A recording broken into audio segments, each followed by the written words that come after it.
Lors du premier confinement en 2020, il y a un jeu vidéo qui a accompagné beaucoup d'entre nous, car il nous procurait le sentiment de liberté que le Covid était en train d'inhiber. Ce jeu, il a été streamé pendant des heures par une quantité astronomique de vidéastes et compte plus de 30 millions d'exemplaires vendus à l'heure où j'écris cette vidéo. Je veux bien sûr parler d'Animal Crossing New Horizons sur Switch. La solution du confinement, elle est extrêmement bien tombée pour Animal Crossing, et je pense pas trop m'avancer en disant que c'est l'une des principales raisons de son succès phénoménal. Mais comment Nintendo pourrait générer encore plus d'argent en s'appuyant sur ce succès? Eh ben l'objectif du jeu, c'est de créer son village parfait, et ça implique d'avoir des habitants qu'on apprécie. Pour changer ces habitants, on peut échanger des miles, une des monnaies virtuelles du jeu, contre des billets d'avion qui permettent de rencontrer un nouvel habitant au hasard. La seule manière de récupérer ces miles, c'est de faire des missions quotidiennes ou de débloquer des succès. Autant dire qu'au bout d'un moment, on n'a plus de succès à débloquer, et simplement faire des missions quotidiennes, ça rapporte pas beaucoup de miles. Une autre manière beaucoup moins frustrante de changer un villageois, c'est d'acheter des cartes Amiibo. Ce sont des boosters, comme les cartes Pokémon, qui contiennent exactement 3 cartes sur lesquelles sont représentés des habitants du jeu. Il suffit ensuite d'aller à la mairie de la ville, d'approcher la carte de la console et la magie opère. Pour cette vidéo, j'ai acheté un de ces paquets, un lecteur graveur NFC et un paquet de cartes contenant des puces NFC. L'objectif, ça va être de comprendre le fonctionnement de ces cartes pour pouvoir recréer la nôtre.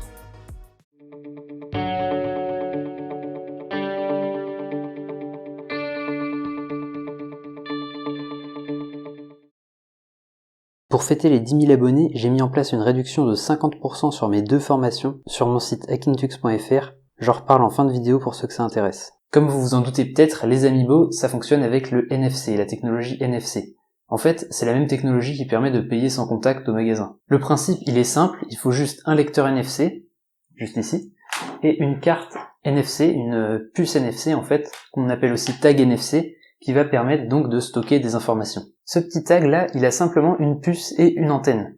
Cette antenne, elle va lui permettre de transmettre les informations, et la puce, elle contient les informations. Le petit souci, c'est qu'il n'y a pas de batterie là-dedans, donc comment est-ce que ça peut envoyer des informations alors que c'est pas alimenté? Eh ben en fait, ça va fonctionner par induction. Quand on va poser la carte sur le lecteur, il va alimenter la carte qui va lui renvoyer les informations. C'est le même principe que quand on pose son téléphone sur une station de charge sans fil. Du coup, le fonctionnement, au final, il est assez simple. On prend la carte, on l'approche de la console va alimenter en énergie le tag NFC, qui va lui renvoyer les informations de l'Amiibo. Donc en théorie, si j'ai envie de copier cette carte-là, j'ai juste à la placer sur mon lecteur, à lire les informations qu'elle me renvoie.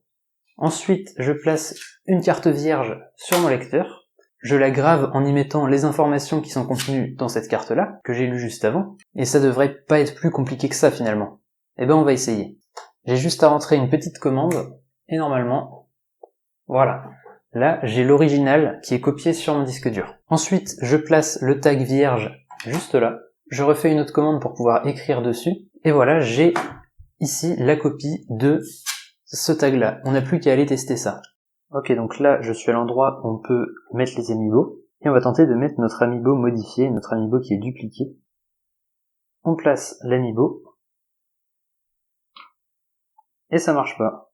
Sauf que, en réalité, on n'a pas copié l'intégralité de la carte. En fait, chaque tag NFC, il a un UID, un identifiant qui est supposé unique et qu'on ne peut pas donc modifier. Donc en fait, ces deux cartes-là, elles sont bien similaires, sauf que l'ID est différent. Et ça, a priori, c'est détecté par la Switch qui refuse notre super clone de carte. Le petit souci, c'est qu'on peut pas changer l'ID d'une carte. Il est défini, il est gravé en dur sur la carte. Donc il va falloir s'intéresser un petit peu plus à comment est-ce que ça fonctionne à l'intérieur de la Switch. En fait, quand on pousse un petit peu le fonctionnement des Amiibo, c'est pas aussi simple qu'une vérification de l'ID. En fait, les données qui sont contenues dans ce tag-là, elles sont chiffrées. C'est-à-dire qu'il y a une clé de chiffrement qui est connue par la console, et quand on va scanner ce tag-là sur la Switch, eh ben la Switch va tout simplement déchiffrer le contenu de la carte pour pouvoir lire les infos qui sont à l'intérieur. Et donc en changeant l'ID de la carte, tout le chiffrement va être altéré, ce qui fait que notre Switch n'a pas pu déchiffrer ce qui était écrit. Voilà pourquoi on avait une erreur. Donc la prochaine étape pour savoir comment ça fonctionne, ça va être de déchiffrer le contenu de cette carte.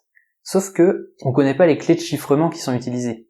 Donc comment est-ce qu'on peut faire? Eh ben la console, la Switch, elle les connaît les clés de chiffrement, puisqu'elle déchiffre à chaque fois qu'on scanne un tag. Malheureusement, je crois pas que sur Switch il y ait possibilité d'analyser directement le code qui est exécuté. Pour le moment, en tout cas à ma connaissance, personne n'a réussi à le faire facilement. Sauf que c'est pas la seule console qui est capable de lire des tags. Et oui, la 3DS aussi elle peut lire des Amiibo. Et désassembler du code qui est exécuté sur 3DS, ça a déjà été fait. Il y a même des outils qui existent un petit peu style GDB qui permettent de désassembler le code et de vérifier, de le débugger pour pouvoir voir ce qui est en train d'être exécuté par la console. Donc en analysant ce qui est fait par la console au moment où on scanne un tag NFC comme celui-là, on va pouvoir connaître la clé de chiffrement des tags NFC. Voilà, donc ici j'ai le fichier clé et juste ici j'ai le contenu du tag Amiibo de Keke de Animal Crossing. On peut l'ouvrir, ça ressemble à ça en fait, le fichier ressemble à ça. Juste ici, 1, 2, 3, 4, 5, 6, 7, 8, 9, on a le UID, avec le 1C qui est un checksum et le 08 qui est un checksum également. Donc au final, le UID de mon tag, ce serait 04 15 91 2A 93 85 20. Maintenant, on va tout simplement déchiffrer ce fichier. Pour ça, j'utilise AmiTool, c'est un projet sur GitHub, je mettrai le lien du repo en description. Pour s'en servir, on a juste à faire un /AmiTool-D pour déchiffrer. On précise le "-k" avec le fichier clé, /key pour ma part. Puis ensuite, -i, on met notre fichier Amiibo. Avec une petite faute, c'est pas trop grave.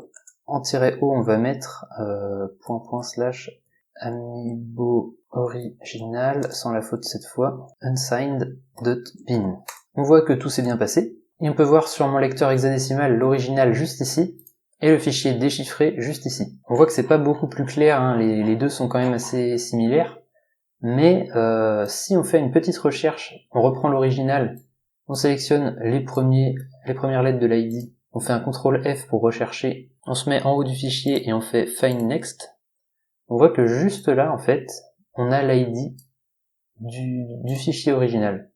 On voit, ça s'arrête à 80. Ça, c'est l'ID en fait. Et là, c'est le bon moment pour lire un petit peu la documentation des tags, parce que c'est pas forcément easy à comprendre. Les tags qui sont utilisés par les Amiibo, c'est des NTag 215. On voit qu'ils sont dans cette documentation que j'ai trouvée sur internet, et donc on n'a plus qu'à lire. On voit ici qu'on a l'organisation mémoire des NTag 215, et donc on va tout simplement regarder un petit peu où se situe le UID qu'on a vu. On voit ici qu'il est situé 1 des 0, donc 1 des 0 c'est là, 1 des 1 c'est là, 1 des 2 c'est là, 1 des 3 c'est là, 1 des 4. 1 des 4, le problème c'est qu'il parle en page. En page, en fait les tags NFC ça a des pages qui sont chacune constituées de 4 octets comme on peut le voir. Donc pour pouvoir obtenir l'adresse à laquelle se situe mon UID juste là, il va falloir que je divise par 4. Pas de souci parce qu'on a Python. Notre adresse ici, c'était quoi? C'était 1D0, 1D1, 1D2, 1D3, 1D4. 0x, 1D4 divisé par 4. Ça fait 117. Et l'hexa de 117, c'est 75. 0x 75. Donc en fait, à la page 75, au plein milieu de user memory en fait. Notre ID, il est en plein milieu de user memory, c'est-à-dire ce qui est modifiable par l'utilisateur, tout simplement. Par contre, dans la documentation, si on regarde, on voit que juste là, il y a une section mot de passe. Elle fait un petit peu peur, parce que c'est vrai que l'on ne sait pas s'il y a un mot de passe, et en spoiler, il y en a un, donc il va falloir le trouver. Juste après cette section de mot de passe, on a le PAC, qui est le password ACK, qui est tout simplement une manière de vérifier que le password est bon. Donc il faut qu'on obtienne le password et le password ACK. Si on regarde notre binaire, en fait, ça correspond à ce qui a été sélectionné là. Les 4 octets juste là, c'est le password, et juste là, c'est le PAC. Tout est à 0, donc est-ce que c'est normal? On va voir dans la documentation. On voit ici dans la documentation qu'ils mettent que les deux sections ne peuvent jamais être lues en fait. Les deux sections servent uniquement au moment de la gravure, donc en fait c'est normal si on les voit comme étant nulles. C'est tout simplement parce qu'on peut pas les voir. Donc ça nous aide pas parce qu'il faut qu'on trouve ce mot de passe. Ici c'est intéressant la petite remarque, ils disent que pour améliorer le niveau de sécurité, il faut pas mettre le même mot de passe à tous les tags qu'on veut vendre. Ce que ça veut dire c'est que le mot de passe de chaque Amiibo, au final il va être différent si Nintendo a bien fait les choses. Et comment c'est possible? Tout simplement parce que le mot de passe va se servir du UID qu'on a vu tout à l'heure. En fait, toujours en analysant le code de la Nintendo 3DS, on va se rendre compte que ça utilise l'authentification par password. La bonne nouvelle, c'est que la 3DS connaît le mot de passe des tags, où elle est capable de le régénérer en fonction du UID comme on l'a vu. Et en effet, avec ça, on peut retrouver la manière dont est généré le mot de passe, et c'est tout simplement comme ça. Le petit opérateur en forme d'accent circonflexe, c'est un opérateur comme plus ou moins, qui s'appelle XOR, ou exclusif en français. En informatique et surtout en reverse engineering, on le trouve énormément. Pour expliquer très rapidement, si on prend par exemple 89 XOR 17, on écrit 89 et 17 en binaire, on les met les uns au-dessus des autres, et on va prendre chaque bit un à un. S'ils sont différents, on écrit un 1 en dessous, sinon on écrit un 0. On obtient un nouveau nombre en binaire qui donne 72. Et en effet, 89 XOR 17, ça donne bien 72. Donc au final, on a tout ce qu'il nous faut. On a le UID, on a la manière dont est fait le mot de passe. On a juste à les placer aux bons endroits et normalement, on peut graver un nouveau tag. Cette carte-là, on a vu qu'elle marchait pas tout à l'heure. J'en ai pris une autre. Et on va voir quel est son UID. Pour ça, rien de plus simple, on va se servir de cette commande-là. Et on va écrire dans /new_card.bin. Et voilà, c'est écrit. On peut voir d'ailleurs le UID juste là, mais on va le retrouver dans l'hexadécimal parce que c'est quand même un petit peu plus sympa. Voilà, on peut voir que la carte est complètement vide, tout simplement parce qu'il n'y a rien d'écrit dessus encore. Et le UID se trouve juste là. On voit que c'est pas exactement le même que ce qui est écrit en haut, tout simplement parce que comme je l'expliquais tout à l'heure, le 0,8 là c'est un checksum qui est égal à ça, et pareil le E2 c'est un checksum aussi. Donc au final le UID c'est 04 15 91 3A 25 DD 20. On va faire les choses bien, on va se créer un nouveau fichier. On va partir de notre amiibo officiel qu'on a déchiffré. On va tout sélectionner, on va copier et on va coller dedans. Et voilà. Ensuite, on avait vu quoi? On avait vu qu'à un endroit, on retrouvait le 0422 7D, etc. Donc je vais refaire un CTRL-C de ça et on va rechercher où c'était. C'était juste là. Donc ça, il faut qu'on le remplace par le nouveau UID. Donc on va prendre notre nouvelle carte et on va sélectionner tout sauf le E2. Et on va coller à la place. Normalement, ça n'a rien changé. On a juste le nouveau tag qui est juste là. Ça, c'est la première étape. Maintenant, il va falloir qu'on calcule le mot de passe et pour ça, on va utiliser Python encore. On va faire une liste avec le UID dedans. Le 08, je vous rappelle que ça fait pas partie, c'est un checksum. Et voilà, on a notre UID et on va pouvoir calculer notre mot de passe grâce aux formules que j'ai données plus tôt. Donc il faut bien entendu le passer en hexadécimal, hex233 c'est 85, dans notre untitled, à la place du mot de passe, donc ça c'est le pack, le PACK. Le mot de passe, il commence juste là.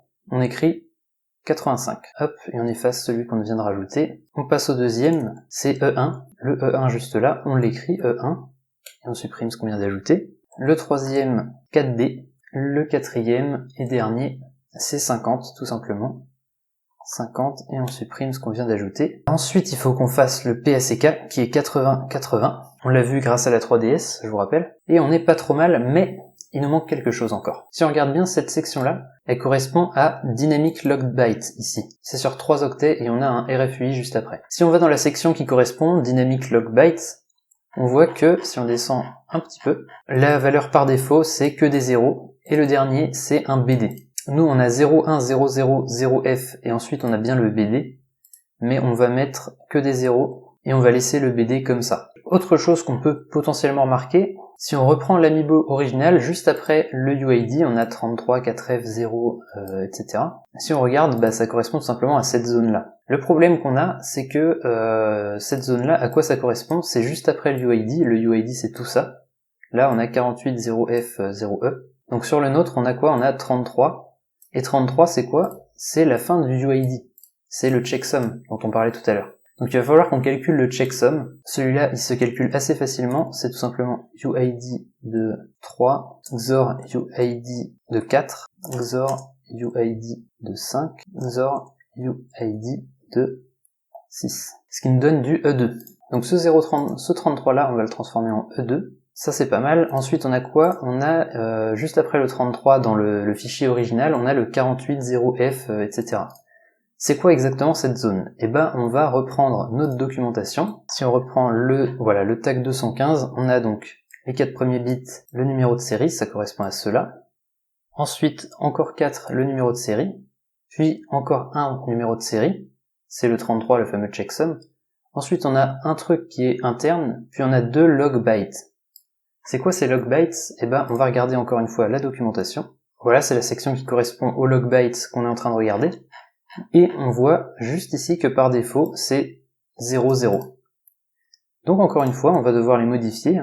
C'est lesquels? C'est 0F E0 sur notre truc, 0F E0. On va mettre 0, 0, 0, 0. Et on supprime 0F E0. Et puis là, on est pas mal. Je pense qu'on a tout fait. On va pouvoir enregistrer notre nouvelle version du tag. Je vais l'appeler newCardUnsigned. On l'enregistre. Et maintenant, on va pouvoir signer la carte. Pour ça, on est dans AmiTool. Comment ça marche? AmiTool-E pour chiffrer, -K ./key -i ./ et ensuite c'est new card underscore unsigned.bin -o ./ new card signed.bin. Et voilà, on a chiffré notre carte. Et on a notre truc qui semble pas trop mal, hein, 04, 15, c'était le UID de tout à l'heure. On n'a plus qu'à écrire sur notre super tag qui est vide. Pour ça, on va faire tout simplement cette commande. Et voilà, on a réussi à écrire toute notre carte. L'idée, maintenant qu'on a seté les valeurs à 0, ça va être de remettre les bonnes valeurs qu'il faut pour l'amiibo. C'est-à-dire que pour les static log bytes qui se trouvent juste là, on va mettre 01, 00, 0f, bd, et on supprime ce qu'on a rajouté. Et pour les logged bytes par défaut qui sont juste là, on va mettre 0f, 0. Et maintenant, on va pouvoir regraver les bonnes valeurs des log bytes, et ça devrait nous donner un amiibo. Et on voit que qu'il n'a pas réussi à tout écrire. Il a écrit cette page-là, c'est-à-dire la page des log bytes, mais il n'a pas écrit celle des static log bytes. C'est bizarre, mais je pense savoir pourquoi. Donc là, j'ai remis une nouvelle carte, j'ai modifié ici le mot de passe et j'ai rajouté donc le bon ID. Et ce que je vais faire, c'est que je vais repasser les log bytes aux bonnes valeurs avant de faire la première gravure. Donc ici, je vais mettre 0f, 0. Et ici, pour les static log bytes, 01, 00, 0f, bd. Il reste plus qu'à écrire la carte, donc je fais entrer. On veut bien écrire les capacity, on veut écrire les log bytes, on veut écrire les dynamic log bytes. On veut pas écrire l'UID, on fait entrer, et normalement, on a encore des erreurs. Alors ça, c'est vraiment bizarre pour le coup. Je vais essayer de voir pourquoi est-ce qu'il y a des erreurs, et je vous retrouve juste après. Sans rigoler, ça fait plus de 2 jours que je suis dessus, et j'ai pas trouvé pourquoi ça marchait pas. Du coup, j'ai prononcé la fameuse phrase que tout rageux a prononcée un jour dans sa vie.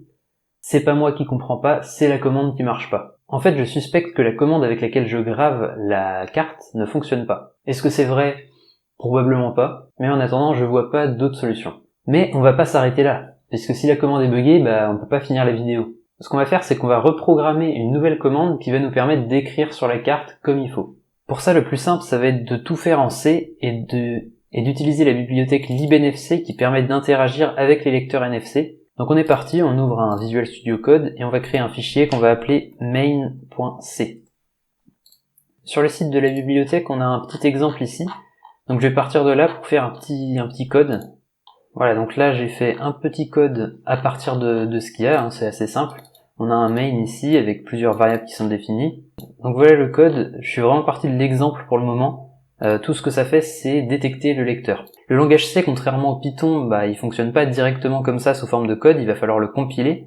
Pour ça, je vais utiliser GCC qui prend en argument le fichier à compiler, -o pour le fichier de sortie, on va l'appeler a.out, et on va préciser qu'on veut la librairie NFC. On fait entrer, on n'a pas d'erreur, et maintenant si on fait un ls, on voit qu'on a un a.out qui est juste là, et voilà, on a le ACR122 qui est le modèle de mon lecteur NFC qui est détecté.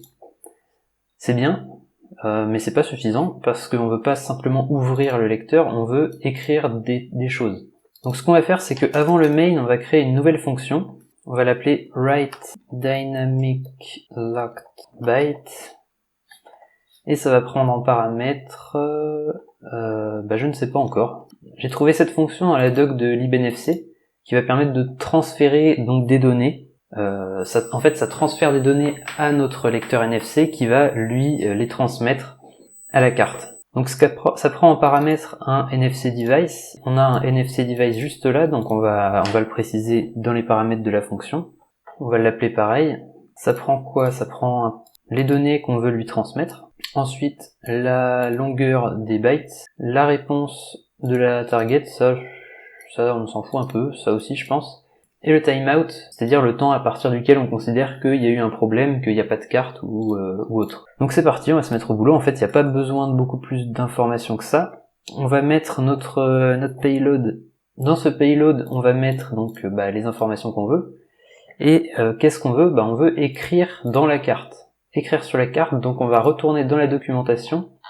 Et ici, j'ai sélectionné, je me suis mis au bon endroit, la write commande, qui permet donc d'écrire sur la carte. On voit que ça transmet en fait plusieurs choses. D'abord la commande, l'adresse à laquelle on veut écrire, donc c'est la page en fait. Ouais, le numéro de page, comme on l'a vu au début. Ensuite, les données qu'on veut transmettre, puis CRC, qui est en fait un espèce de checksum pour vérifier qu'il n'y a pas de données qui s'est perdues en route. Donc d'abord la commande, puis l'adresse, puis la donnée, puis le CRC. L'avantage, c'est qu'ils mettent dans la configuration que le CRC est géré par notre appareil, c'est-à-dire que c'est l'appareil qui va rajouter lui-même le CRC, qui va le calculer à chaque fois. Donc ça, c'est pratique. On n'a pas à s'embêter avec ça. Donc dans ce payload, au final, on va mettre quoi? On va mettre le code qui correspond à écrire, la commande. C'est précisé juste ici, c'est A2 en hexa, donc 0x A2. Ensuite, la page. Ici, on veut les dynamic log bytes. Donc c'est 130.